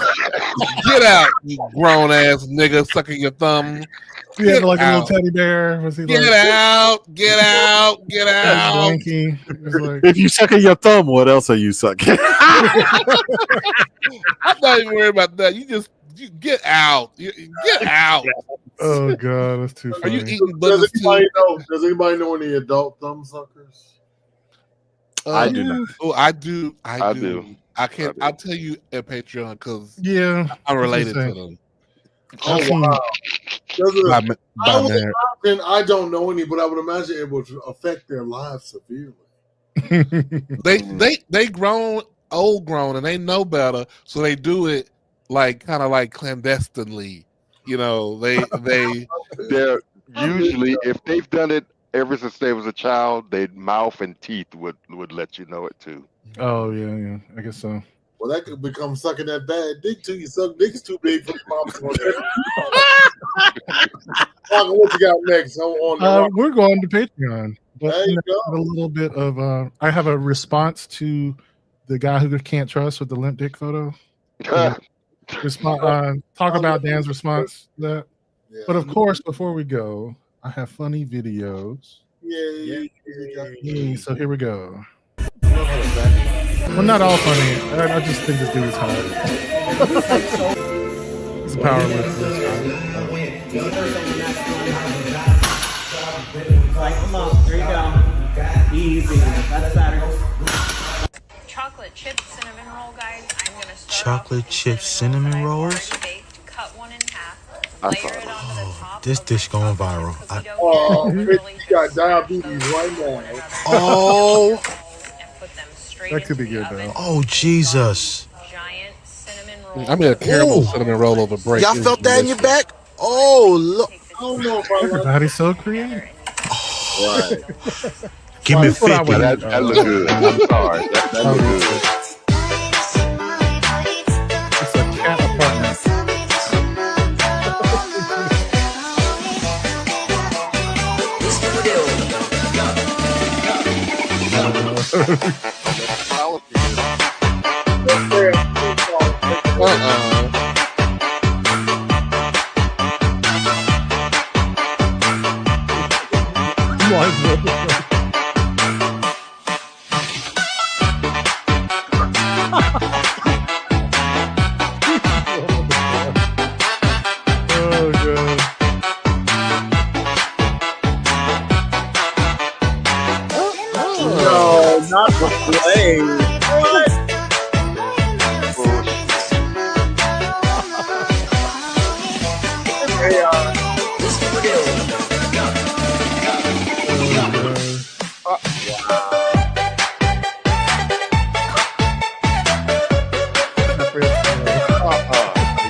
Okay, Netflix chill.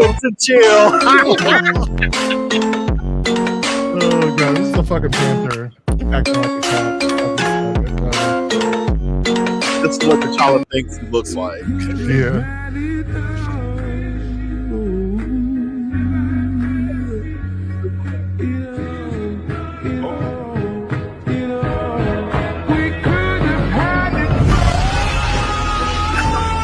Oh my goodness.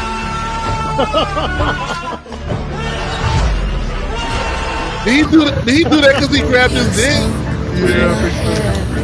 Hot and dirty like the LA air. Sure, I mean, you can hear a psychology. It ain't fair. What you don't know, what you don't know, what you don't know. Ooh, so you wanna talk about power? Ooh, let me show you power. I eat boys like you for breakfast. One by one hung on the necklace. They'll always be mine. It makes me feel alive. I eat boys like you for breakfast, and I know that you tried your best. It's never says right, but I'm gonna keep doing it. I'm sick, yeah, I'm sick, and honestly I'm getting high off it. I do you all to see magic tricks. You don't know what you don't know, but I know. Ooh, so you wanna talk about power?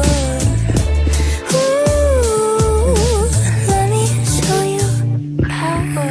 I eat boys like you for breakfast. One by one hung on the neck.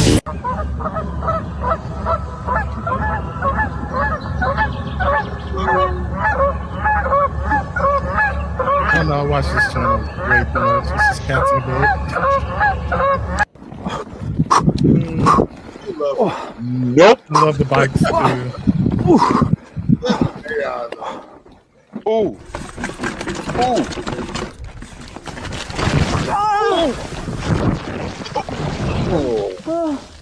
Oh, that made my balls hurt. I know, right? Oh. Diana! Like now, I think we don't have enough brutality.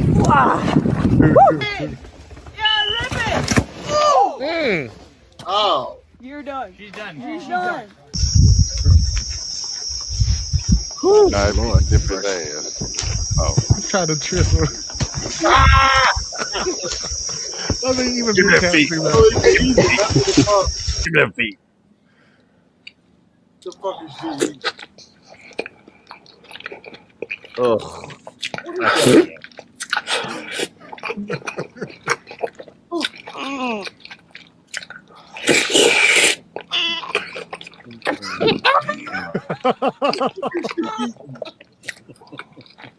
It's one of those like ASMR.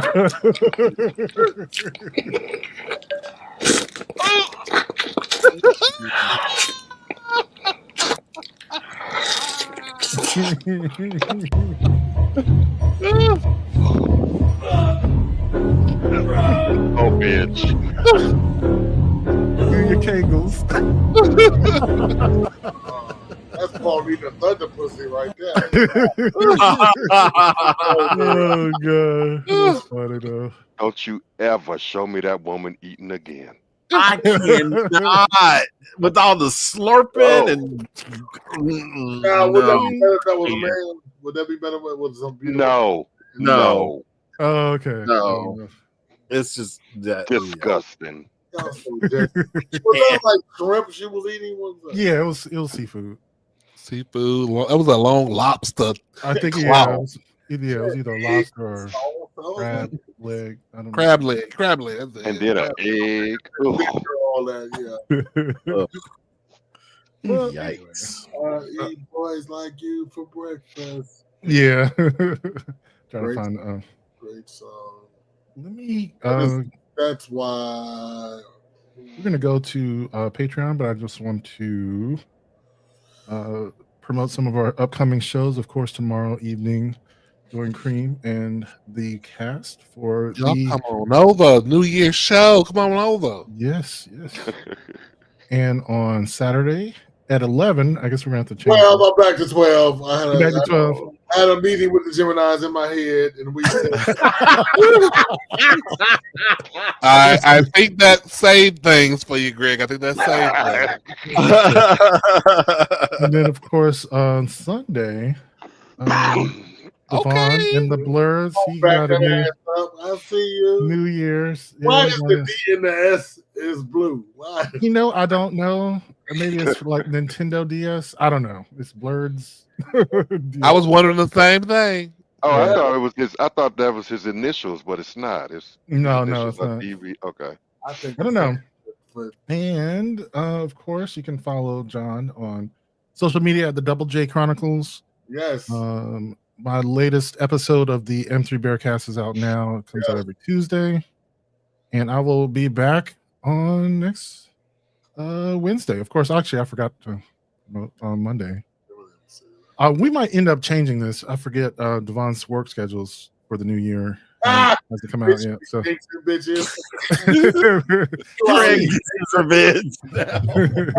we'll see. We'll have a little meeting and see what his schedule is like post rescheduling. But join us on Patreon. We're gonna have a good discussion. Someone is going about days with Malcolm, whoever can show up. Right? All right, catch you on the flip side.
Okay, we're on Patreon.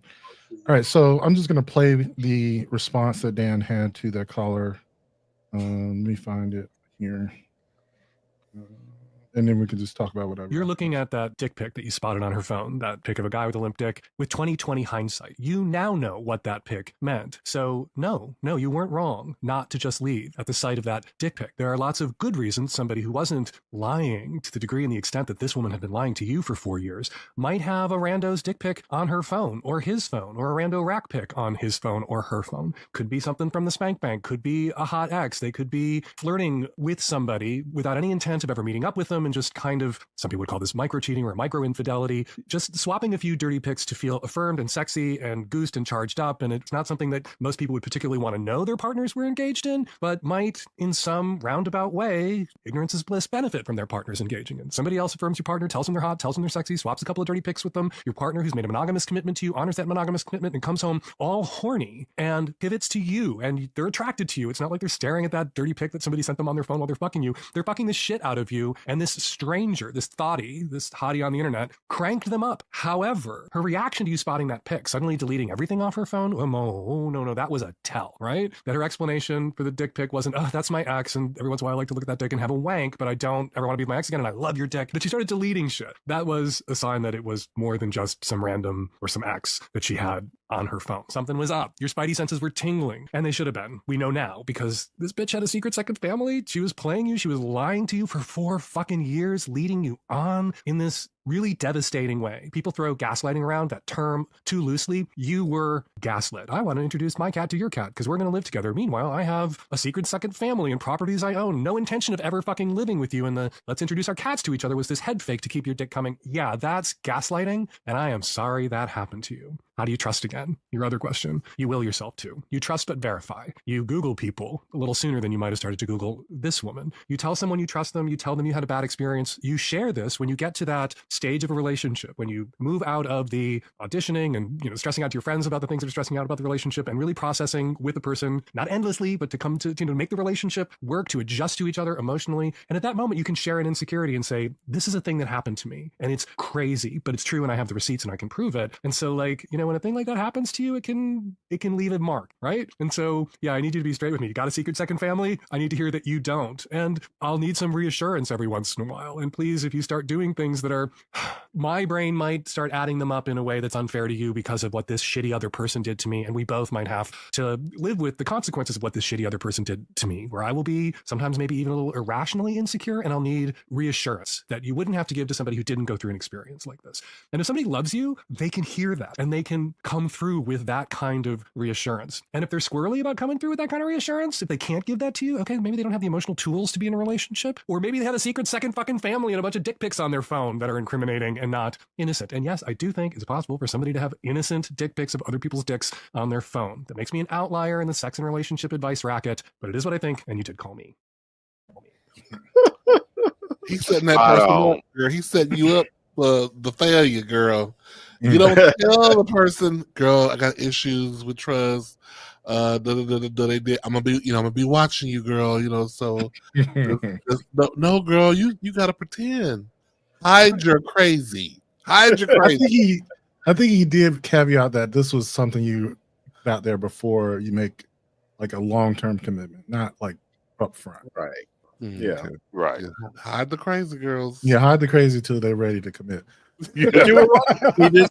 He did say you need to be on Verify Watch now. Yeah, Verify. Yeah. Verify stuff, Well, what do you think about this idea of people having innocent dick pics? I think that's fair. You can have dick pics from before. You can have them after. And, you can have them after.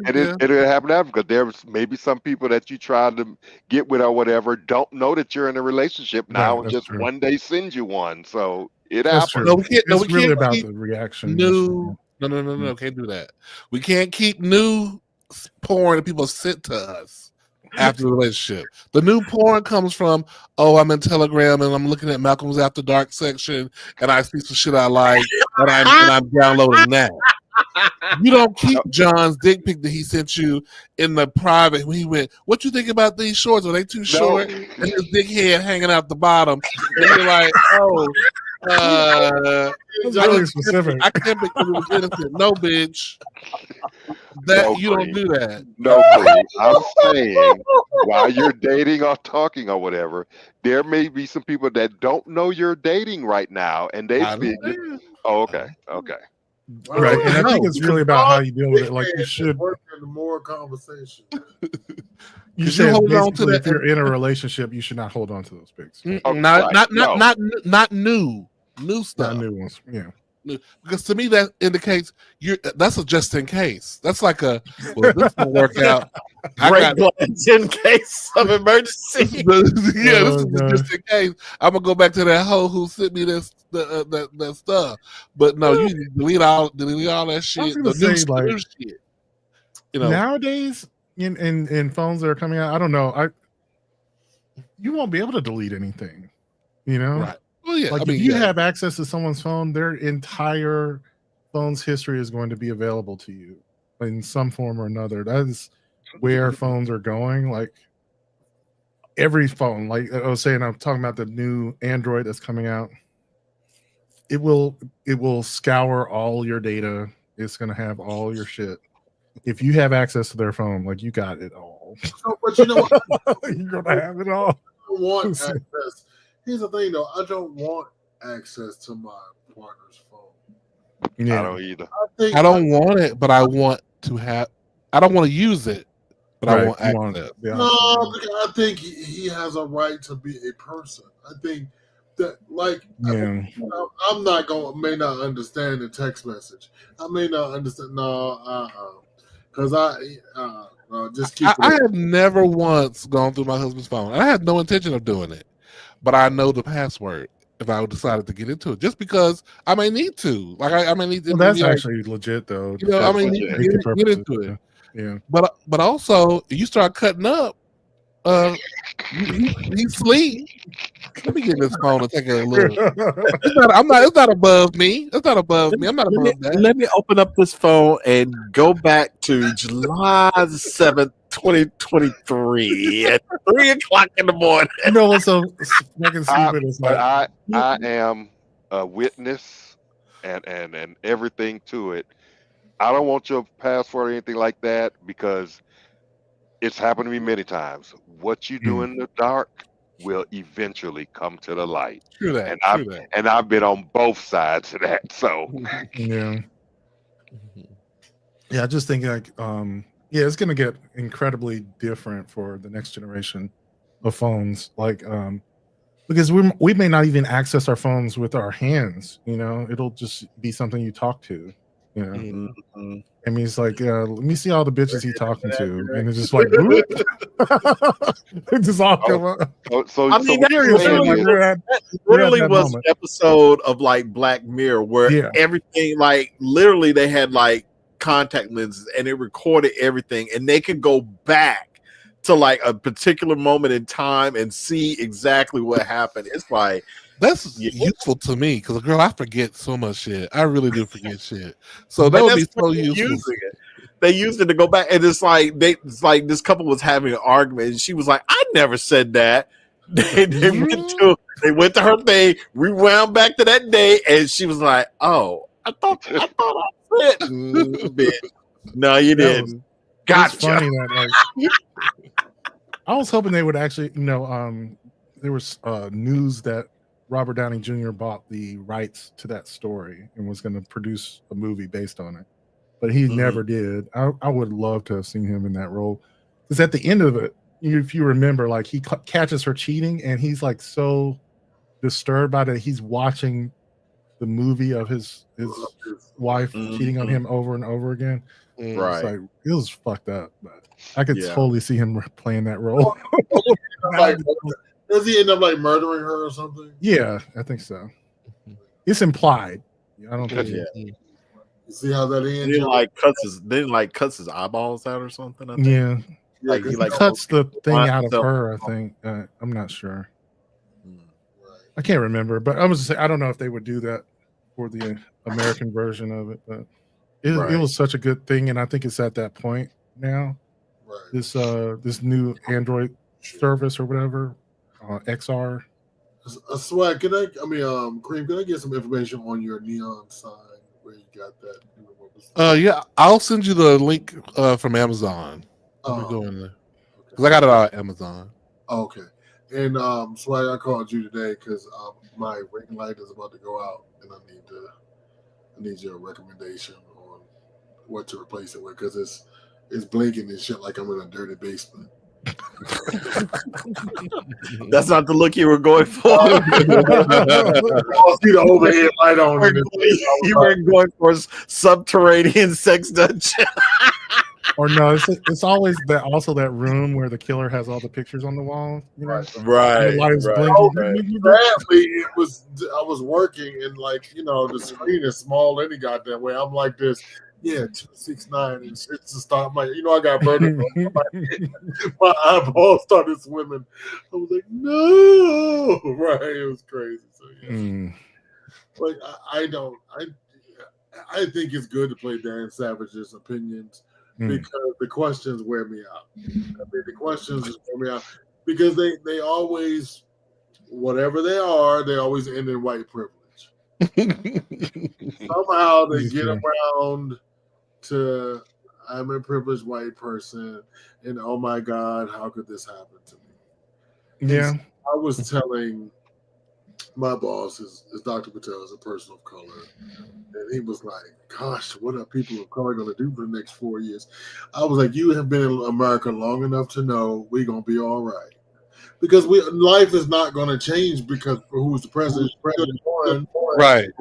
And then life is going to be the same. I mean, we're going to be without. More of us are going to be without jobs, but we'll be fine. You know, he'll fuck it all up. Some Democratic fool's gonna run for president and win and fix it. And then they're gonna want their country back again. I mean, but here's what I think, and this is where the Democrats are pissing me off about. You got him on TV talking about taking over Greenland. You got him on TV talking about taking back the Panama Canal, saying that China is running. Okay, he's saying all this. Why don't some of them Democrats get up and say, what about lowering these grocery prices as soon as you get in? They need to hold him because he ain't said nothing about all of that stuff he said on the campaign trail. He ain't said nothing about it. He's talking about putting people in jail. He talking about firing Jack Smith. He worried about. Why don't they bring up some of the stuff he talked about in the? Would it surprise you to hear like 10 different Democrats who have said it? Yeah. Because they have. They don't care. And nobody cares. Yeah, nobody cares. They're not, no one's going to, because everyone knows. Yeah. All the reporters already know. It's like coming to you live with something that we already knew. Yeah. He said all of us know you lied. He said I just want them to get a little more dirty. That's all. I guess that's what I'm on. What you would have to do is to make up some shit. Okay. Yeah, and you'd have to be a liar like him, and then in the process, throw that in his face too. Yeah, we need a super liar. Yeah, well, you got to be if you want. That's the way you get someone. Josh Shapiro.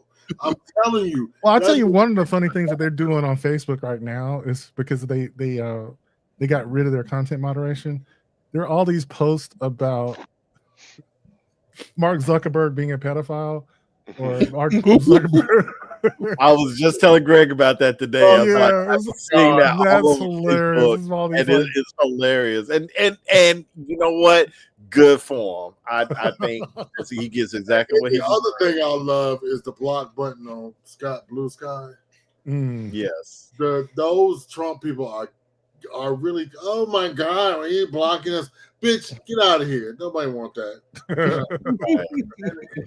I love it. So unfortunately, y'all, we're gonna be 48 months. Look at it like a car note. It's 48 months to fuck around and find out. But it's not that bad. They can only have total power for about 9 months. The midterms are next year. We're already in 25. The midterms are 26.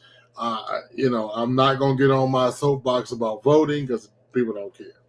But if you want it, that's make him a lame duck president. He can't run again unless he don't leave. We don't know the outcome of that. But they're kind of making an argument that. God, there's a whole changing the name from the Gulf of Mexico to the Gulf of America. It's like, okay, girl. Yeah, I saw that meme too. So it's like it's really groceries nice. over here, Gulf of Mexico over there, and it's that making Canada making Canada a state. An entire country a state. Like, come on. I'm like, it's at least 4 states. No, it's a country of its own. It should stay that way. I don't want Canada. Nobody wants it. They say something about Mexico too, like taking Mexico. Just make it all What's terrible is people like on Fox News, like Jesse Waters was interviewing somebody from Canada, and he was like, if I was a neighbor of America and they wanted to take me in, I would be honored if they did that. I'm just like, okay, so if Mexico decided they want to make America Mexico, you be okay with that, bitch? Like, I love what the president of Mexico said. Yes. Like, yeah, right. Basically, she was like, "Try it. We do have a military." Right.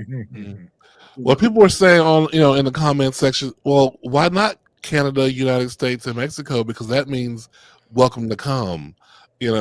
So that's what people. Oh my god! Oh my god! What? Say that again. Canada, United States, and Mexico come. Oh, that's funny. Oh goodness!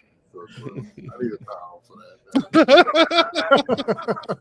I'm trying to find one of these Mark Zuckerberg posts, but now I guess Mark got mad because now I can't. And why the hell does he want Greenland? Ain't nobody up there. It's only 50,000 You know why he people. wants Greenland? He wants Greenland because he's actually trying to build property over there, and they won't let him. So he feels like if he can get it, that somehow they will let him build there. Yeah. It's like, Oh yeah, let me run up and move to Greenland. Okay, yeah, right. There's also the reality. It's funny about how Republicans don't want to believe in climate change, but Mhm. investors, insurance companies, militaries do.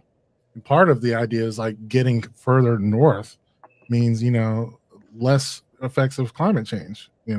Like having more territory north of our border. So I just think it's distraction, really. It is. It's just like, oh my God, he's not even in office. And It's like, girl, it's like, girl, just do your shit. Like, they can't stop you, girl. Just do your shit. Just do all your illegal. But he cannot. He does. None of them know what they're doing, and so if he says stupid stuff, we won't notice that nothing's going to change. Yeah, and I mean they're starting. Are this? I'm not paying attention. I'm trying not to, but are they going to start trying to confirm his cabinet picks this week? Yeah, we can't stop him, so we can't. Yeah, I'm just saying it seems like it's going to be a pretty hot mess. Like they've been trying to get a lot of them through, but yeah, they cannot even agree amongst themselves. They can't. Yeah. Like, dude, it is a hot ass mess. And now, what's her name? Because her husband wouldn't shake the vice president's hand. Everybody, I saw that video. Yeah, fucking rolling their eyes at her. I'm like, and it's all a big ass distraction. And you know who's getting richer? Elon Musk. Exactly. Rape and pillage the government. He's already like meddling in the politics of like the UK.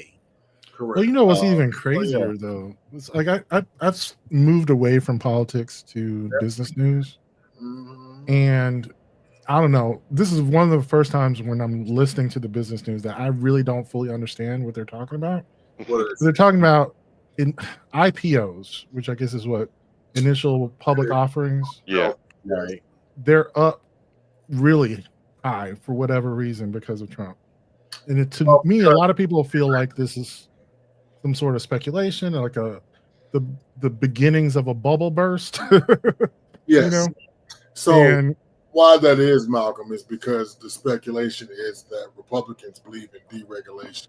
So if you have an IPO, and so what that causes is you have an IPO. Okay, we're going to have deregulation, and so the business we can do whatever, go whatever, say whatever. But there is a downside to that. The downside, obviously, is things become overinflated.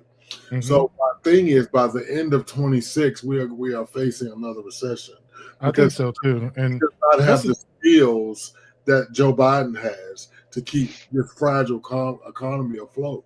So I think it is like a sign of that, and I would say, the only joy that I will take is looking at the infighting from this investor class versus these MAGA class. Those two are going to, it's like, like the "don't tread on me" people. You elected a billionaire and his best friend. What did you expect? Thinking somehow they were looking out for you. It's like, what did you expect? White woman online the other day, I was like, honey, you are poor and you're going to be poorer by the end of this. Good luck to you. Good luck. Y'all are literally the chickens in the hen house voting for the foxes. Like, that's how people are. And I cannot wait, because then you're going to be looking to a Democrat to save you again.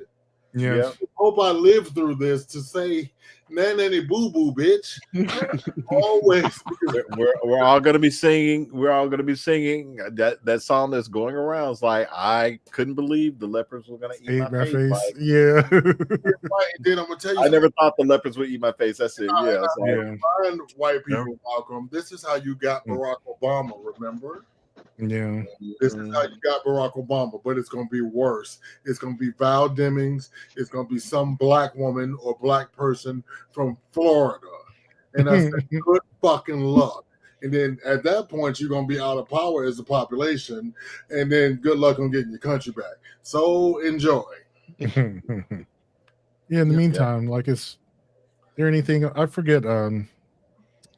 TV wise, is there anything good to watch? Because I am out of TV shows. What was that show, Cream? Can you text me the show that you told me the other day? Yeah, it was Missing You on Netflix. Like you all gotta watch that. I was Missing in the You. bed last night. I was like, was it dissing you? Was it? I saw there was a couple of recommendations I saw. I finished the first season of Severance on Apple. How is that? It was disturbing. It was good. It's good. And I think the second season is getting ready to start this month. That's why I started watching it, because it feels almost like a Lost equivalent in that sense. Like, what the hell is going on? That's what you're always wondering. It's really good. I enjoyed it. Yeah. And, nobody told me that Angelina Jolie was back on TV. She had a show that she was nominated for. That Maria Callas show. I think it's called Masterclass. I think that's on Netflix too. I haven't watched it yet. It's about Maria Callas, the opera singer. She plays, and she's singing live apparently. Bullshit. That's what she said. I call bullshit. That's what she That bitch said. is bad, but she ain't that bad. Fuck her. No, she had to go through some training. So I found out through the Golden Globes that Melissa McCarthy is playing the mother of Jean-Benet Ramsey in the upcoming they can't get enough of that shit. It's like 30 years old. I think the mother did it. I think she went to bed or something and the mother just killed her. She beat her to death. I think it was accidental. But, Yeah, that's probably the parents. I mean, one of them. Yeah. Right. The mother's dead, but the father's still alive. Can you imagine having Right, right. I'll snitch on that bitch. I'm like, that bitch. That's funny. I'm like, that bitch did it. I would see black folks. Sammy says Traders season 3 starts tomorrow. Okay. I believe the second part of season 3 of For the Love of Dilfs comes out came out yesterday. Okay. So if you know For the Love of Dilfs. What is that? These himbos and dilfs get together at like a love mansion, and they're dating and courting each other to try to win. Is it just $10,000? Yeah, I think I know someone who was on last season. They brought that man back. The black dude you talking about? Yeah, they brought him back. He's back again. He was on season 1. He came back for season 3. Yeah. Okay. Mm-hmm. Yeah. You know him personally? No, he's been on the show before. He's like a regular in the gay community. He's like you see him around at that thing that used to happen on the summer before they had the scandal, the big boy thing the thing. You know what I'm talking about? Yeah, I think I met him at one of those. Big Boy Pride. Who is he? At Big Boy Pride, he was a model for a lot of the little things and stuff. Yeah. He's cool. He's actually a nice person. Who is he? I don't know. I can't remember his name. It's like Randall or something. He keeps popping up on my Facebook as like somebody I should know, but it's like I know him from the show, but it's like I think he knows some people that we know. So if I find it, I'll send it to you. So it ain't Ron Mosley, is it? It ain't Raheem Mosley, is it? No, I don't know what his name is. And of course, now looking for it. But anyway, I'm gonna call it. I'm gonna end our stream. She did call it. Bye. Or